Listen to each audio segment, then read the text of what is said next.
আপনাদের জানিয়ে রাখি এই মুহূর্তের গুরুত্বপূর্ণ খবর।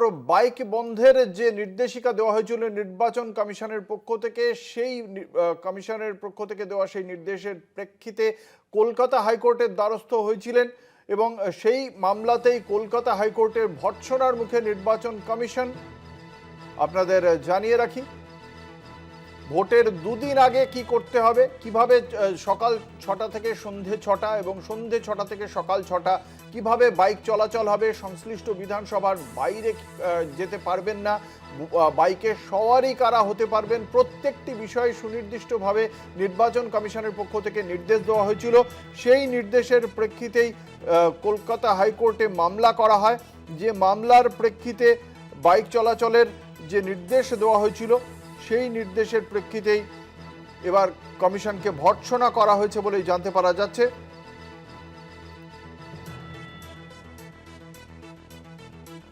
কোনো বাইক র্যালি করা যাবে না, ভোটের দুদিন আগে থেকে বাইক মিছিল নয়, সন্ধে ৬টা থেকে সকাল ৬টা বাইক চালানো যাবে না, সকাল ৬টা থেকে সন্ধে ৬টা চালক ছাড়া পিলিয়ন রাইডার বা আরোহী বহন করা যাবে না, এমন নির্দেশ ছিল কমিশনের পক্ষ থেকে। তবে অব্যাহতি দেওয়া হয়েছিল চিকিৎসা সংক্রান্ত জরুরি অবস্থা, পারিবারিক অনুষ্ঠান বা স্কুল পড়ুয়াদের আনা নেওয়ার মতো অন্যান্য অত্যাবশ্যক প্রয়োজনীয় ছাড় দেওয়া হয়েছিল। ভোট গ্রহণের দুদিন আগে থেকে যে নির্দেশ দেওয়া হয়েছিল, ভোট গ্রহণের দিন বলা হয়েছিল সকাল ৬টা থেকে সন্ধে ৬টা।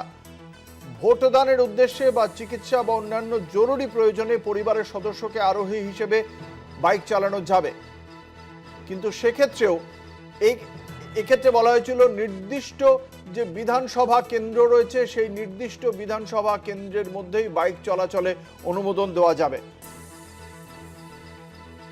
খুব স্বাভাবিকভাবেই প্রশ্ন উঠে যাচ্ছে যে ভোটের ৪৮ ঘন্টা আগে থেকে এই নির্দেশ কেন দেওয়া হয়েছে, তা নিয়ে প্রশ্ন তুলে দেওয়া হয়েছিল।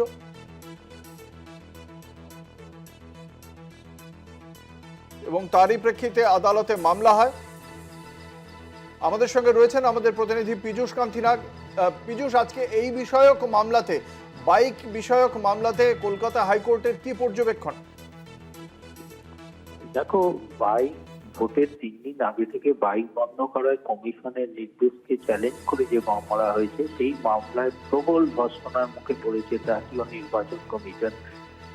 বিস্ফোরক হয়ে পড়েন বিচারপতি কৃষ্ণা রাও। তিনি বলেন যে জাতীয় নির্বাচন কমিশনের উদ্দেশ্যে বলেন, আপনাদের কর্তৃপক্ষ কোনো জরুরি অবস্থা ঘোষণা করছে না, দুদিন আগে থেকে ইমার্জেন্সি ঘোষণা করে ভোট করা, তাহলে মানতে হবে কর্তৃপক্ষ ব্যর্থ।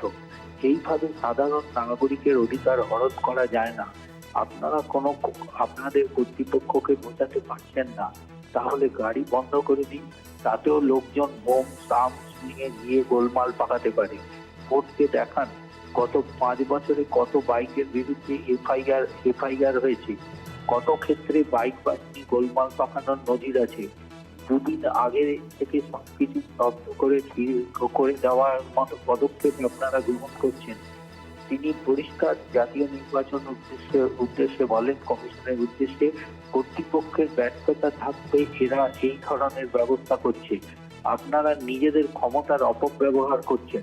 যেহেতু ভোটের সময় আপনাদের ক্ষমতা বা এখতিয়ার আছে, তাই আপনারা এই ধরনের সিদ্ধান্ত গ্রহণ করছেন। এটা অন্যায়। অন্য রাজ্যের কথায় কথায় এরকম বিজ্ঞপ্তি দিয়েছেন দেখান। ইলেকশন কমিশনের পাওয়ার আছে বলে যা কিছু করা যায় না। নাগরিককে এইভাবে হেনস্থা করার চেষ্টা করা হচ্ছে। ২৪ ঘন্টার জন্য হলেও মানা যায়, এখানে ৭২ ঘন্টার বেশি আপনারা এই নির্দেশিকা জারি করেছেন। আপনাদের পুলিশ প্রশাসনের কাছে সিসিটিভি আছে, তাহলে এগুলোর দরকার কি? সব বন্ধ করে দিন। বিজ্ঞপ্তি দিয়েছেন কিসের ভিত্তিতে? নজির রেফারেন্স দিন। অযৌক্তিকভাবে এতদিন ধরে সবকিছু থামিয়ে রাখার চেষ্টা করা যায় না। বিচারপতি পরিষ্কার নির্দেশ দিয়েছেন, আগামীকাল হলফনামা দিয়ে জাতীয় নির্বাচন কমিশনকে জানাতে হবে ৩ দিন আগে থেকে কেন বাইকের প্রতি এই নিষেধাজ্ঞা। দেখা যাক সেই হলফনামায় কি থাকে। অসংখ্য ধন্যবাদ। আমাদের সঙ্গে ছিলেন আমাদের প্রতিনিধি পীযূষ কান্তি নাগ।